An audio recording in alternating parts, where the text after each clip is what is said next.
జగన్మోహన్ రెడ్డి గతంలో ఉన్నప్పుడు నేరుగా కలిసిన సందర్భాలు ఎక్కడా లేదండి, మేము చూడలేదు. 5 సంవత్సరాలు పరదాల మూల దాగడమే చూసాం తప్ప వస్తే బారికేడ్లు, చెట్లు నరికీడాలు, ఈ తోవంట ఆయన వెళ్ళిన తోవలోన ఇంచుమించు ప్రజలకు ఒక అడ్డగా గోడ కట్టడాలు చూసాం తప్ప జనాల్లో నేరుగా కలిసిన దాఖలు లేవు. కూటమి ప్రభుత్వంలో ప్రతి ఇంటికి, ప్రతి పేద కార్యకర్త ఇంటికి కూడా, ప్రతి ఒక సాధారణ వ్యక్తికి కూడా కలడం అనేది జరిగిందంటే ఒక చంద్రబాబు నాయుడు ప్రభుత్వంలోనే. ఇప్పుడు ఆయన ఏమంటున్నారంటే ఇది గవర్నమెంట్ వచ్చిన తర్వాత ప్రజల్ని పట్టించుకోవట్లేదు ఇదని జగన్మోహన్ రెడ్డి వైసీపీలు మాట్లాడుతున్నారు. ఎవరన్నారు సార్? అనునిత్యం టీవీలో చూస్తున్నాం. ఏ రోజు కూడా చంద్రబాబు నాయుడు వాళ్ళ ఇంట్లో ఉండే రోజులు లేవు. ఇప్పుడు రోడ్డు మీదే తిరుగుతున్నాడు. ఎవరంటున్నాడు సార్? ప్రతి ఇంటికి వెళ్తున్నాడు, ప్రతి గడప తొక్కుతున్నాడు.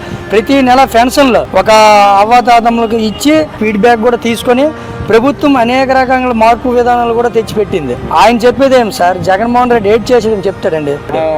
పథకాలు ఏమి ఇవ్వట్లేదు, ఒకటి ఇద్దరికి అందరికి ఇచ్చారని ప్రచారం చేసి ఇవన్నీ కనబడలేదండి. పథకాలు ఫ్రీ బస్ కనబడలేదా? అన్నదాత సుఖీభావ కనబడలేదా?